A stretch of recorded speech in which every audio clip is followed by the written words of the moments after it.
Salam pemirsa, berjumpa lagi bersama saya dalam pembahasan buku Yesus Nama di Atas Segala Nama. Buku ini ditulis oleh Nyonya Ellen G. White. Buku ini menyuguhkan kepada kita Yesus adalah Alfa dan Omega, pencipta langit dan bumi, pemberi setiap pemberian yang baik dan sempurna, dan pemikul beban besar kita. Kepada orang-orang yang bimbang di antara kita, dia menulis tentang seseorang yang merupakan pusat daya tarik yang agung. Kepada mereka yang hancur oleh dosa, dia menawarkan juru selamat yang sempurna, perantara yang agung, perantara yang maha kuasa, dan kapten keselamatan kita. Inilah suatu pengharapan bagi masing-masing kita. Bila mana kita mempunyai beban di dalam kehidupan kita, baiklah kita datang di bawah kaki salib Tuhan. Disitulah kita mempunyai penyerahan sepenuhnya kepadanya, sehingga dia akan meringankan setiap langkah-langkah kehidupan kita. Dikatakan Yesus adalah kapten kita. Dia akan membawa kita ke suatu tempat yang begitu indah. Oleh sebab itu biarlah kita mau menggunakan waktu kita saat ini, bertanya kepada Tuhan apa yang harus kita lakukan, ya, sehingga kehidupan kita ini boleh menjadi berkat dimanapun kita berada. Ya, pada saat ini kembali lagi saya mengundang akan seluruh anggota keluarga dan saudara-saudara semua dan dapat berkumpul bersama-sama. Kita akan mempelajari nasihat firman Tuhan pada saat ini, dan biarlah rencana-rencana indah Tuhan itu akan menjadi bagian masing-masing kita. Kita akan masuk ke dalam judulnya, yang dihormati oleh surga. Ayatnya terdapat di dalam Efesus 1 ayat 22. Dan segala sesuatu telah diletakkannya di bawah kaki Kristus, dan dia telah diberikannya kepada jemaat sebagai kepala dari segala yang ada. Sang surya sedang memancarkan cahayanya di atas danau Galilea. Murid-murid yang telah letih karena usaha yang tidak berhasil semalam suntuk sedang duduk di atas perahu nelayannya yang terapung-apung di atas danau itu.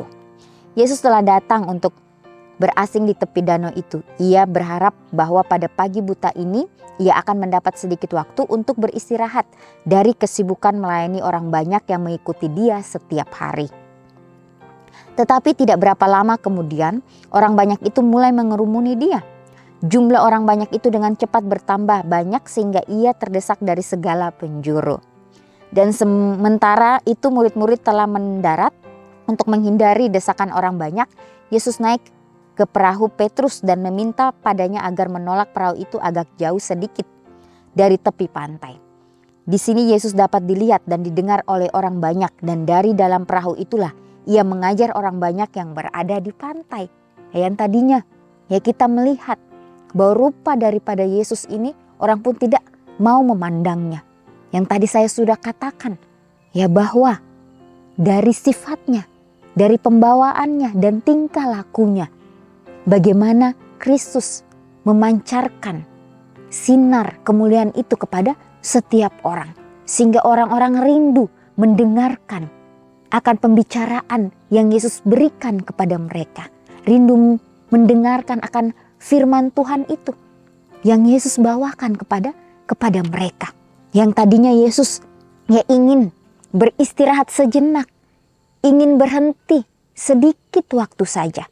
Oleh karena seharian dia sudah melayani orang-orang pada saat itu. Tetapi di sini dikatakan bahwa pada pagi buta bagaimana orang-orang pun datang untuk mendengarkan akan nasihat firman Tuhan yang Yesus sampaikan.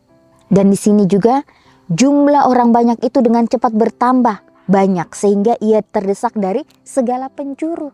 Dan di atas danau Galilea ini Yesus pun naik ke atas perahunya Petrus dan mengatakan supaya perahunya ini agak ditolak lagi ke dalam. Sehingga orang banyak itu dapat melihat Yesus. Yang tadinya Yesus ingin beristirahat sedikit waktu, tetapi oleh karena dia melihat banyak orang yang rindu mendengarkan firman Tuhan, akhirnya dengan sepenuh hatinya Yesus melayani mereka, memberikan yang terbaik kepada mereka. Walaupun Yesus merasakan keletihan, kecapaian, dia ngantuk dan lain sebagainya, tetapi bagaimana pelayanan yang Yesus berikan, dia harus lakukan dengan sesempurna mungkin. Dan pada saat Yesus memerintahkan untuk menolak perahu itu agak jauh sedikit dari tepi pantai, di sini Yesus dapat dilihat dan didengar oleh orang banyak. Dan dari dalam perahu itulah Yesus mengajar, memberikan pengajaran kepada orang-orang itu. Ya, alangkah hebatnya pemandangan ini bagi malaikat-malaikat surga. Panglima besar mereka duduk di atas sebuah perahu nelayan, digoyang ke sana kemari oleh ombak yang tidak henti-hentinya, sambil mengabarkan kabar keselamatan yang baik kepada orang banyak yang sedang mendengar serta berdesak-desak sampai tepi air. Ia yang dihormati oleh surga sedang mewartakan perkara besar tentang kerajaannya di alam terbuka kepada rakyat jelata. Tetapi ia tidak dapat lagi memperoleh pandangan lain yang lebih cocok lagi bagi pekerja-pekerjanya. Danau, gunung-gunung, ladang-ladang yang terhampar luas, sinar surya yang menyirami permukaan bumi, semuanya adalah bahan-bahan yang telah disediakan untuk menjelaskan pelajarannya dan memasukkannya ke dalam pikiran mereka itu. Tidak ada suatu pelajaran Kristus yang sia-sia. Setiap pekabaran yang terbit dari bibirnya yang diterima oleh suatu jiwa adalah berupa perkataan hidup kekal. Ya, jadi tidak ada hal yang sia-sia yang Kristus lakukan di dalam kehidupannya. Ya, karena dia tahu inilah saatnya, inilah waktunya bahwa orang-orang ini harus diberikan ya penjelasan, harus diberikan pengertian supaya mereka memahami misinya di atas dunia ini. Apakah kita juga mempunyai kerinduan sebagaimana pada saat zaman Yesus berada di dunia ini? Ya, baiklah kita mau ya mengambil sedikit waktu kita untuk datang kepada Kristus. Untuk mau menerima akan pengajarannya di dalam kehidupan kita. Ya, walaupun itu sederhana, ya tetapi itu sangat berguna di mata Tuhan. Walaupun itu hal yang kecil, tapi bila mana kita setia, kita bertanggung jawab dengan semuanya itu, maka Yesus akan memperhitungkan itu semuanya. Setiap saat jumlah orang banyak itu kian bertambah. Ya, yang tadinya dikatakan bahwa Yesus tidak dapat ya bergerak dari segala penjuru, ya mungkin itu sudah banyak, tapi ini lebih banyak lagi yang datang. Orang-orang yang telah tua bersandar pada tongkatnya. Ya, sampai orang-orang yang tua pun yang sudah memakai tongkat mereka datang untuk mendengarkan pekabaran yang Yesus bawakan. Jadi inilah kerinduan daripada umat-umat Tuhan. Petani-petani yang miskin turun dari bukit-bukit. Nelayan dari danau itu, pedagang dan rabi-rabi, orang-orang kaya dan orang-orang terpelajar, tua dan muda, membawa orang-orang sakit dan yang menderita, berdesak-desak untuk mendengar perkataan guru ilahi itu.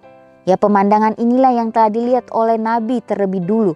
Karena sebagaimana yang tersurat, tanah Zebulon dan tanah Naftali, jalan ke laut daerah seberang sungai Yordan, Galilea, wilayah bangsa-bangsa lain, bangsa yang diam dalam kegelapan, telah melihat terang yang besar, dan bagi mereka yang diam di negeri yang dinaungi maut telah terbit terang. Ditulis di dalam Alfa dan Omega jilid 5 halaman 253 dan 254. Ya, jadi inilah ya bagaimana nasihat firman Tuhan yang kita sudah dengarkan di dalam kehidupan kita.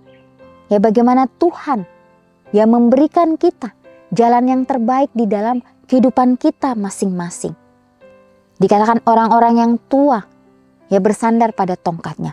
Petani-petani pun turun untuk mendengarkan, para nelayan, pedagang dan para rabi, orang-orang kaya dan orang-orang terpelajar, tua dan muda. Mereka membawa orang-orang yang sakit, yang menderita. Bagaimana mereka berbondong-bondong untuk datang menyaksikan akan kebenaran firman Tuhan. Ya, jadi inilah bagaimana telah terbit terang, yaitu Kristus membawa akan terang kemuliaan itu di dalam kehidupan orang-orang pada saat itu. Ya, dikatakan bahwa yang dihormati oleh surga. Pada saat Yesus ya berada di atas perahu itu, dikatakan para malaikat juga merasa takjub ya dengan pembawaan Yesus pada saat itu. Mereka merasakan suatu sukacita yang begitu luar biasa. Oleh sebab itu baiklah kita pada saat kita berada di dunia ini, dunia yang penuh dengan pencobaan, dunia yang penuh dengan gejolak ini. Baiklah kita dapat menunjukkan bagaimana kasih Kristus itu di dalam kehidupan kita masing-masing. Kita meminta akan tuntunannya menjadi bagian kita, supaya kita juga dapat beroleh kasih karunia Kristus. Sehingga dimanapun kita berada, kita juga dapat memancarkan akan kasih Kristus di dalam kehidupan kita. Membawakan kabar baik itu kepada setiap orang. Walaupun bukan dengan kata-kata kita, tetapi dengan tingkah laku kita. Dengan apa yang kita sudah lakukan. Itu akan menjadi pelajaran bagi setiap orang. Apapun yang kita lakukan, baiklah kita meminta akan tuntunan Tuhan di dalam kehidupan kita masing-masing. Ya, di sini dikatakan tanah Zebulon dan tanah Naftali, jalan ke laut, daerah seberang sungai Yordan, Galilea, wilayah bangsa-bangsa lain, bangsa yang diam dalam kegelapan telah melihat terang yang besar, dan bagi mereka yang diam di negeri yang dinaungi maut telah terbit terang. Ya, jadi di setiap kota-kota, di setiap desa-desa, di setiap pelosok-pelosok, di tempat manapun itu, mereka dapat yang mendengar akan kabar Sang Juru Selamat ini. Ya, karena dialah terang menerangi akan dunia ini. Ya, walaupun dia dianggap hina oleh dunia, tapi bagaimana dia membawakan akan terang itu kepada setiap orang. Ya, dia pun merasakan apa yang kita rasakan pada saat ini. Ya, apa yang kita jalani saat ini, Yesus sudah menjalaninya terlebih dahulu. Mungkin dia lebih sengsara dari kehidupan kita. Tetapi di dalam kesengsaraan itulah bagaimana kita mempelajari bahwa kita pun dapat belajar bersama-sama dengan Kristus.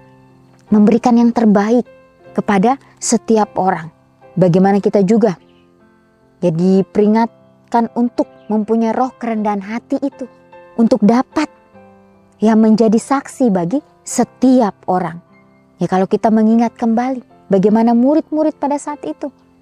Ya, mereka dipanggil oleh Yesus.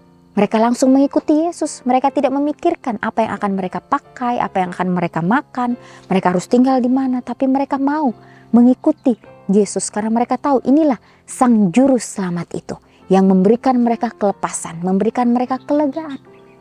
Ya, walaupun mereka belum mengerti seutuhnya, tapi setidaknya mereka mau untuk mengikuti Yesus. Dan akhirnya mereka diberikan pengertian pada saat Yesus bangkit untuk mereka. Ya, diperlukan pengorbanan terlebih dahulu. Barulah murid-murid ini mengerti misi dan visi Yesus datang ke dunia ini. Ya, sehingga mereka dapat dipakai sesuai dengan kehendaknya. Renungkan lebih dalam. Di bagian manakah dalam hidup saya ini yang membutuhkan Yesus untuk mengatakan perkataan damai? Jadi betapa pentingnya bagi kita masing-masing untuk menjadi berkat, menjadi pembawa-pembawa damai itu dimanapun kita berada. Sehingga kehidupan kita ini boleh memancarkan akan kasih Kristus dimanapun kita berada. Walaupun kita sebagai manusia yang tidak sempurna, ya tetapi Yesus mau memakai kita. Ya, Yesus tidak melihat kesempurnaan kita, tetapi dia melihat kemauan kita. Apakah kita mau untuk melayani orang-orang di sekitar kita? Apakah kita mau untuk berserah sepenuhnya kepada Kristus?